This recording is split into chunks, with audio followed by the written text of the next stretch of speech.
Hello dear students, अभी हम कर रहे हैं 6th क्लास के लिए NCERT math chapter number 12 ratio and proportion. Try these है ये पेज नंबर 254 के ऊपर ये ट्राई दीज अभी हम करेंगे। इसमें टोटल 5 क्वेश्चंस है। क्वेश्चन में आपको क्या मिला हुआ है, आपको क्या करना है, ज़रा ध्यान से समझिएगा। Check whether the given ratios are equal. आपको ये चेक करना है कि जो रेशियो दे रखी है, ये वाली जो पेयर्स दे रखी है रेशियोज के, है ना, और जो वैल्यूज वगैरह कुछ दे रखी है, ये क्या ये इक्वल है। एक तो आपको ये पता करना है, और इक्वल का मतलब, इनका कहने का मतलब हुआ क्या ये प्रोपोर्शन में है, आपसे ये पूछ रखा है। तो प्रोपोर्शन में है या नहीं, आपको ये बात पता करनी है प्रोपोर्शन का। तो इक्वल है तो प्रोपोर्शन में भी होगी, ठीक है। अगर ये जो है प्रोपोर्शन में है, इफ़ यस, अगर ये प्रोपोर्शन में है तो फिर आप इसे प्रॉपर फॉर्म में लिखिए। प्रॉपर फॉर्म का मतलब क्या है वो मैं पर आपको बता देता हूँ। पहला काम तो आपको करना है कि ये जो रेशियोज दे रखी है ये प्रोपोर्शन में है या नहीं, मतलब ये इक्वल है या नहीं, ठीक है। लोवेस्ट फॉर्म में निकालेंगे। अगर इनकी लोवेस्ट फॉर्म इक्वल आती है तो ये प्रोपोर्शन में होंगे, और अगर ये प्रोपोर्शन में है तो इसकी प्रॉपर फॉर्म लिखिए। मान लेते हैं कि A रेशियो B ये बराबर आती है C रेशियो D के, मतलब ये दोनों रेशियो जो है बराबर है। तो इसकी जो प्रॉपर फॉर्म है उसको उस रूप में हमें इसे लिखना है। तो जो प्रॉपर फॉर्म है रेशियोज की वो होगी A रेशियो B और फिर double ratio C ratio D। Is that clear? इतना समझ लीजिए, फिर बाकी जो आगे क्लैरिटी आ जाएगी जैसे हम आगे करेंगे, ठीक है। इतना समझ में आ गया आपको कि आपको पता करना है कि जो रेशियोज दे रखी है कि क्या वो रेशियोज इक्वल है, और अगर वो इक्वल है यानी कि प्रोपोर्शन में है तो फिर उसे हमें लिखना है प्रॉपर फॉर्म में। ओके, तो चलिए फिर सॉल्यूशन को करते हैं। Let us do.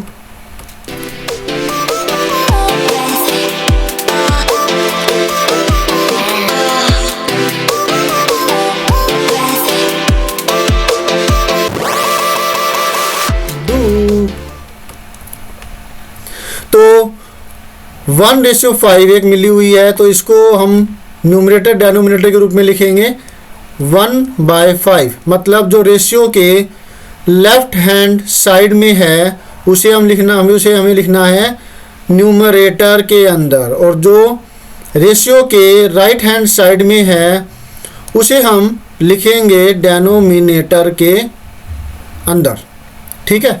ये चीज़ आपको ध्यान रखनी है। ओके, जब आपको इतना समझ में आ गया है 1:5 हमने लिख दिया। अब इसके बाद नेक्स्ट है जो कि एक तो 1:5 गिवन है, ये इक्वल है क्या 3:15 के। तो हमें देखना है कि क्या ये लोवेस्ट फॉर्म में है। देखिए ये तो लोवेस्ट फॉर्म में है, ये क्या है, लोवेस्ट फॉर्म में है, मतलब इसमें कुछ भी और डिवाइड नहीं हो रहा, दोनों में ऊपर नीचे कुछ भी डिवाइड नहीं कर पा रहे किसी भी नंबर से, तो ये आगे और कुछ नहीं कटेगा, इसमें वैल्यू में कुछ नहीं कटने वाला। ओके, नेक्स्ट है हमारे पास 3:15, तो ये बराबर होगा 3/15। अब जैसे कि आप देख पा रहे हैं कि जो ये नंबर है ये भी 3 से डिविजिबल है, और ये नंबर है ये भी 3 की टेबल पर आता है, ठीक है। तो दोनों ही नंबरों को हमें 3 से डिवाइड करना होगा।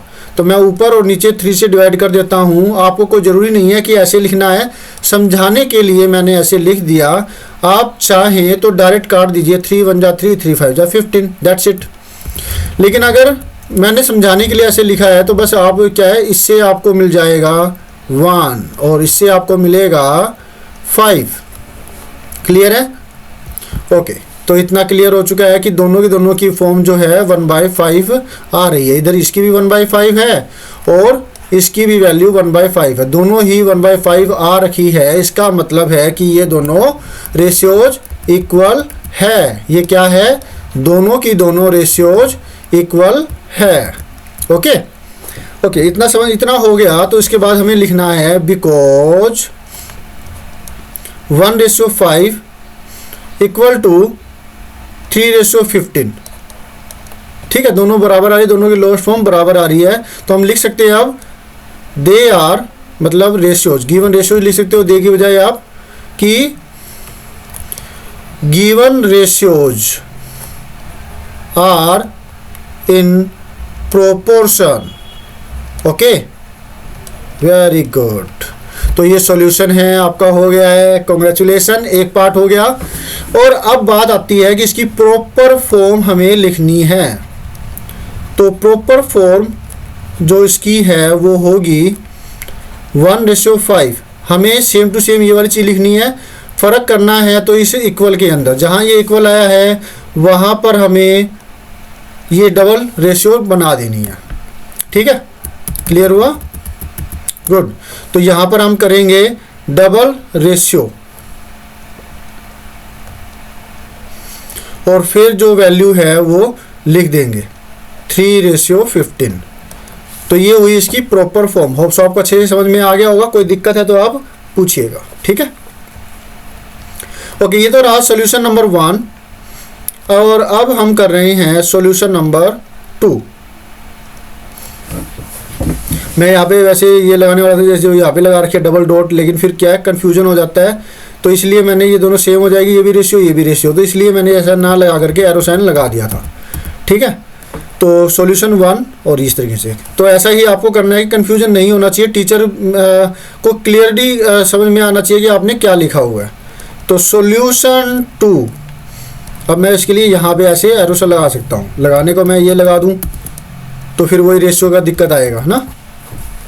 तो नेक्स्ट में है, और डिफरेंट कलर करूँगा तो और ज़्यादा आपको क्लियरिटी आ जाएगी, 2:9 ये है, क्योंकि फिर ये 22 जैसे लग रहा है, लेकिन अलग कलर होने की वजह से आप समझ गए होंगे कि ये अलग है। और अगर फिर भी इसको अलग करना है तो आप ये इस तरीके से कर दीजिए। ठीक है, 2:9 को हम कैसे लिख सकते हैं, 2/9। जो 2 है जो रेशियो के लेफ्ट हैंड साइड में है वो न्यूमरेटर में गया, और जो 9 है जो रेशियो के राइट हैंड साइड में है वो डेनोमिनेटर में आ गया। यही चीज़ हम अब आगे करने वाले हैं डिफरेंट कलर के साथ। 18:81 है, इसको हम लिखेंगे 18 डिवाइड में 81। अब आपको पता है कि ये भी 9 की टेबल पे डिवाइड हो सकता है, और ये भी क्या है 9 का मल्टीपल है, तो हम दोनों को 9 से डिवाइड कर देंगे। समझाने के लिए मैं इसको ऐसे लिख रहा हूँ, आप डायरेक्ट इसको काट सकते हैं, 9 2 जा 9 9 जा। ठीक है, तो 2 बाय जो यहाँ नीचे आ जाएगा 9। क्लियर है? तो 2/9 है, ये हमें वैल्यू मिली है। देखिए अब दोनों की दोनों बराबर है, तो ये दोनों इक्वल हो गया। तो अब आप इसमें वैसे ही लिख सकते हैं, क्या लिखेंगे, बिकॉज, ये निशान होता है बिकॉज का, डबल डॉट ऊपर आई और एक डॉट नीचे आई। ठीक है, बिकॉज 2:9 बराबर है 18:81 के, जो कि बराबर है 2/9 के। आप इसी तरह यहाँ पर भी लिख सकते हैं 1/5 के। ठीक है, तो given ratios are in proportion, की जो रेशियो हमें दे रखी है वो प्रोपोर्शन में है। सो या फिर ये इसलिए, अब डबल डॉट नीचे आई है और एक सिंगल डॉट ऊपर आई है, ट्रायंगुलर टाइप में बन रहा है। So given ratios are in proportion. ठीक है, और अब फिर इसको प्रॉपर फॉर्म में लिखें तो इसको लिखेंगे प्रॉपर फॉर्म, वो होगी 2:9 डबल रेशियो, कॉलन का निशान होता है इंग्लिश के अंदर, वैसे ही है ये रेशियो का निशान, 18:81। ये आपका जो है आंसर नंबर 2 हो जाता है। मुझे लगता है कि आपको अच्छे से समझ में आ गया है। तो अब आप आगे के जो सम्स है वो खुद करिए। ठीक है, वैसे तो मैं अभी कर ही रहा हूँ, जैसे ही अभी वीडियो स्किप कर दीजिए और आगे के सम्स ऐसे ही खुद करने की कोशिश कीजिए, और जब दिक्कत आए तो सॉल्यूशन है ना आपके पास। ठीक है, मैं चाहता हूँ कि आप ज़्यादा से ज़्यादा समझदार हो, ज़्यादा से ज़्यादा इंटेलिजेंट हो, तो जितने ज़्यादा असाइनमेंट्स आप करेंगे उतने ही ज़्यादा इंटेलिजेंट होंगे। ठीक है, तो अब मैं इसको सेव करने जा रहा हूँ मेरी फाइल के अंदर, ताकि फ्यूचर में इसका यूज किया जा सके।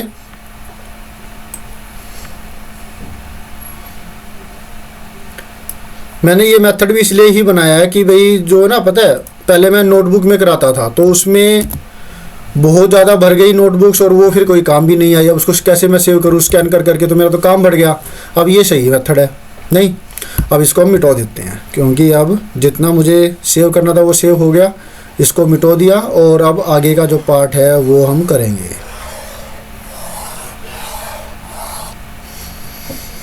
फ्यूचर में आपके लिए और भी बहुत कुछ लेकर के आएंगे, बहुत कुछ करेंगे, ठीक है। चाहे वो कोई होती है ना बड़ी सारी स्क्रीन होती है उस पर टीचर करवा रहे होते हैं, मैं वैसे ही भी प्लान कर रहा हूँ, सोच रहा हूँ, लेकिन अभी बजट थोड़ा कम है। अभी मैंने आपके लिए एसी लगवाया है कि भाई जब मैं पढ़ा रहा हूँ तो मैं अनकंफर्टेबल महसूस नहीं करूँगा उस वक्त, और आपके लिए आपको अच्छे इस तरीके से मैं करवा पाऊँगा। नहीं तो उफ ये गर्मी, फिर मैं ऐसे करूँगा, है ना, पसीने से बार बार पसीना पोंछूंगा, तो वो चीज़ ना हो। 2 साल से सोच रहा था मैं, फिर इस बार मैंने सोचा कि नहीं अब तो मैंने करना है, क्योंकि अब जो आमने सामने वीडियो भी बन रहा है ना, इसलिए। ओके, तो अब आगे तो फिर जैसे ही बजट हो जाएगा आपके लिए वीडियो बना दिए जाएंगे, उस प्रकार से आपके लिए स्मार्ट जो बोर्ड है वो लेकर के आया जाएगा और उस पर कराएंगे फिर, ठीक है। ओके, सॉल्यूशन नंबर 3, 4:3 ये वाला। ओके, तो लिख सकते हैं हम हमारे पास है 15:45, तो इसको लिखेंगे तो 15/45। ओ ट्रायंगल बन गया। कैसे बना ये ट्रायंगल? जादू।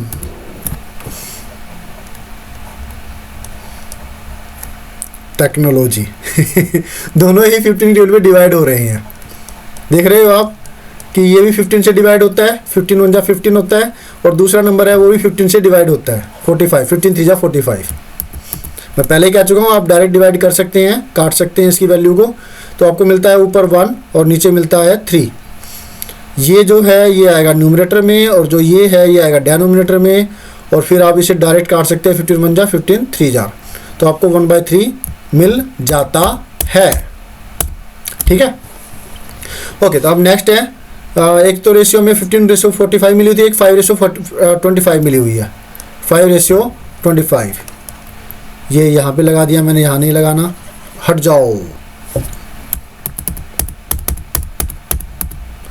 5:25 इज इक्वल टू 5 और 25 जो है नीचे आ जाएगा। दोनों ही 5 की टेबल पे डिवाइड हो रही हैं, तो मैं इसको दोनों को 5 से डिवाइड कर रहा हूँ और हमें मिल जाता है 5 को 5 से डिवाइड करेंगे तो आपको मिलेगा 1, और 25 को 5 से डिवाइड करेंगे तो आपको मिलता है 5। 1:5। ये दोनों तो इक्वल नहीं है। क्या है ये? इक्वल है? एग्जैक्टली नॉट, इक्वल नहीं है। इसलिए आप देख सकते हैं, इसे नाम दे देते हैं और अलग तरीके से करते हैं। इसको 1 नाम दे दिया, इसको 2 नाम दे दिया। तो यहाँ लिख देते हैं फ्रॉम 1 and 2, 1 व 2 से। 1 व 2 से आपको क्लियर हो जाता है कि 15:45 is not equal to 5:25। So given ratios are not in proportion, ठीक है। तो ये हो गया पार्ट। तो पहली दो जो रेशियोज आई थी, ये वाली जो है ये तो प्रोपोर्शन में थी, तो इसको हमने प्रॉपर फॉर्म में लिख दिया था। जो तीसरे वाली है वो प्रोपोर्शन में नहीं आई। चलिए, आप नहीं आई तो नहीं आई, क्या कर सकते हैं। हमारे लिए तो ये एक वो है ना, जो भी जिन्होंने भी बुक बनाई है बड़े ही अच्छे लोग हैं, जिन्होंने तरीके से इस तरीके से प्लान किया कि सब चीज़ें अच्छे से समझ में आनी चाहिए बच्चों को। प्रोपोर्शन में है तो कैसे लिखना है, प्रोपोर्शन में नहीं है तो कैसे लिखना है ना। अब हम कर रहे हैं ये सॉल्यूशन नंबर 4। तो यहाँ हमें मिला हुआ है 4:12, तो इसको हम लिखेंगे 4/12। ये गया न्यूमरेटर में और ये डिनोमिनेटर में गया। 4 और 12 दोनों ही 4 की टेबल पर अच्छे से डिवाइड हो रहे हैं, तो दोनों को हम 4 से डिवाइड कर ही देते हैं। तो आपको मिलता है ऊपर 4/4 1, 12/4 मतलब 12 को 4 से अगर डिवाइड करो तो 4 की टेबल में जो 12 है वो 3 पर आता है, तो 1/3 आ गया। नेक्स्ट है 9:27, मतलब 9 डिवाइड में 27, मतलब ये दोनों ही नंबर्स 9 से डिविजिबल है। 9 को 9 से डिवाइड किया तो आपको मिलता है 1, 27 को 9 से डिवाइड करते हैं तो आपको मिलता है 3, तो दोनों तरफ आपको 3 मिल जाता है। क्लियर है?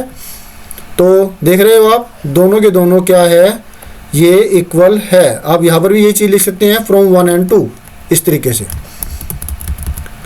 या फिर आप सीधा लिख देते हैं हैंस। इस प्रकार से जो है ये दोनों के दोनों जो है 4:12 बराबर है 9:27 के। तो अब इसको लिखेंगे, सो द गिवन रेशियोज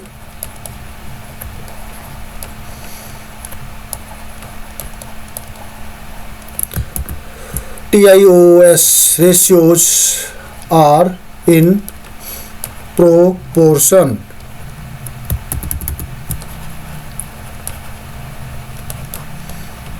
ठीक है, अब प्रोपोर्शन में है तो उसको प्रोपोर्शन में लिख देते हैं। कैसे लिखेंगे? प्रॉपर फॉर्म होगी इसकी 4:12 डबल रेशियो 9:27। इस वाली फॉर्म में और इस वाली जो फॉर्म के अंदर क्या फ़र्क है? इसमें फ़र्क यही है बस, यहाँ पर इक्वल आ गया, यहाँ पर डबल रेशियो आ गई। ठीक है, प्रैक्टिस ज़रूर कीजिए। तो ये हुआ आपका आंसर। एक तो ये प्रोपोर्शन में है या नहीं है, एक आंसर ये हो गया। इसी तरह से बाकियों में भी कर लीजिएगा, क्योंकि ये भी तो आपसे पूछ ही रखा था, है ना, ये है और ये इक्वल है या नहीं। ठीक है, तो इस तरीके से आप इसको आंसर को कर सकते हैं, लिख सकते हैं। नहीं तो टीचर समझ ही जाते हैं, लेकिन फिर भी आप अपना तरीके से सारा कर दीजिए। भाई इक्वल है या नहीं, प्रोपोर्शन में है या नहीं, और फिर प्रोपोर्शन में है तो इसकी प्रॉपर फॉर्म क्या होगी, तो वो चीज़ें आपको लिखनी होगी। 3 चीज़ें हो गई, तीनों भी आप कर सकते हो आंसर, ब्रैकेट लगा के भी कर सकते हो। जैसे कि ये जो है ये हमारे पास ये तीनों के तीनों आंसर बन जाते हैं कि इक्वल है या नहीं, प्रोपोर्शन में है या नहीं, और प्रॉपर फॉर्म कौन सी है। ठीक है, गुड।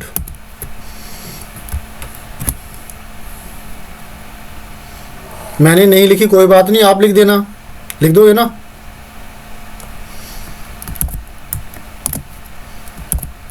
ओके, अब इसको रब कर देते हैं।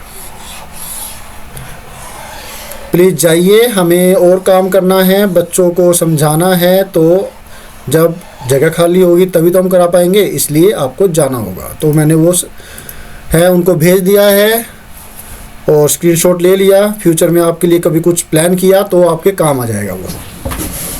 अब है नेक्स्ट, जिसमें हमें रेशियोज के अंदर नंबर नहीं मिले हुए, हमें मिली हुई है क्वांटिटी, मैग्नीट्यूड और यूनिट के साथ। जिसमें यूनिट है रुपी, एक जगह रुपी है और एक जगह कुछ भी नहीं है। मतलब यहाँ देखिए, इस रेशियो के अंदर जो हमारे पास रुपी है, RS रुपी को बताता है, और यहाँ पर कुछ भी नहीं है, यूनिट आ गई। मतलब एक चीज़ और समझाने के लिए आपको ये तरीका, ये क्वेश्चन दिया गया है। ठीक है, सॉल्यूशन नंबर 5। तो अब तो ये निशान आ गया है, तो हम रुपये का निशान ये लगाएंगे, ₹10,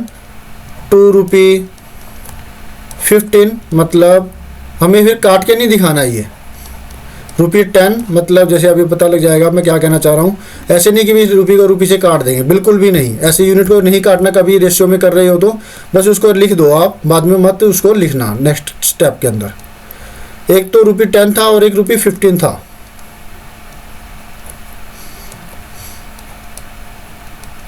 तो दोनों ही 5 के टेबल पे डिवाइड हो रहे हैं, तो मैं इनको दोनों को ही 5 से डिवाइड कर रहा हूँ। तो 10 को जब 5 से डिवाइड करेंगे तो आपको मिलता है 2, और 15 को जब 5 से डिवाइड करेंगे तो आपको मिलता है 3, तो आपको मिलता है 2/3।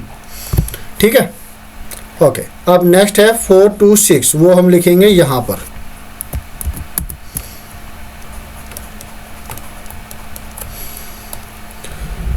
फोर बाई 6 दोनों ही नंबर 2 से डिविजिबल है,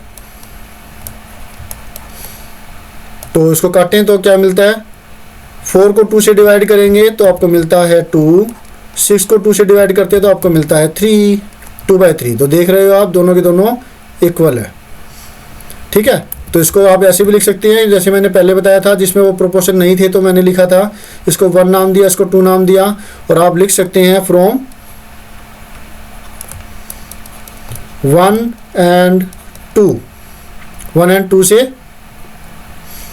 आपको पता लगता है कि ₹10 to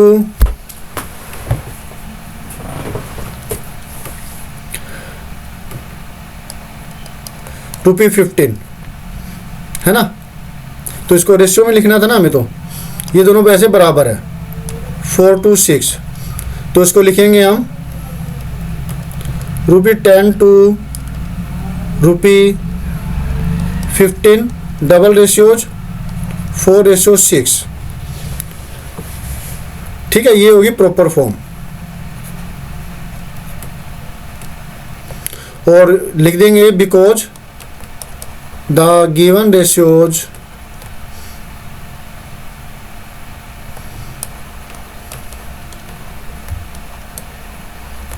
are equal, then they are in proportion।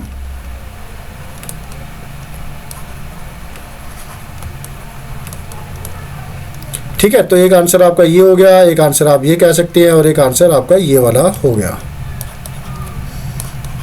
ठीक है, होप सो आपको अच्छे से समझ में आ गया होगा। और अगर कोई दिक्कत है तो आप मुझसे पूछ सकते हैं, और मैं आपको कहता हूं कि इन पहले तो इन्हीं क्वेश्चंस को अच्छे से करके देखो, और जब ये अच्छे से हो जाए फिर आप इनके जैसे इनको रेफरेंस मान करके दूसरे सम्स को करो। तो इनको पहला काम होगा, इनको अच्छे से करो। दूसरा काम होगा, जब ये अच्छे से हो जाए फिर उनको उलट पुलट करके करो, फिर इनके जैसे कोई और सम्स है तो वो करो, इनको रेफरेंस ले करके, तभी आप अच्छे से इनको कर पाओगे, अच्छे से दिमाग में बैठेंगी ये बात। ठीक है, तो मिलते हैं नेक्स्ट वीडियो में। Always have a great time, bye.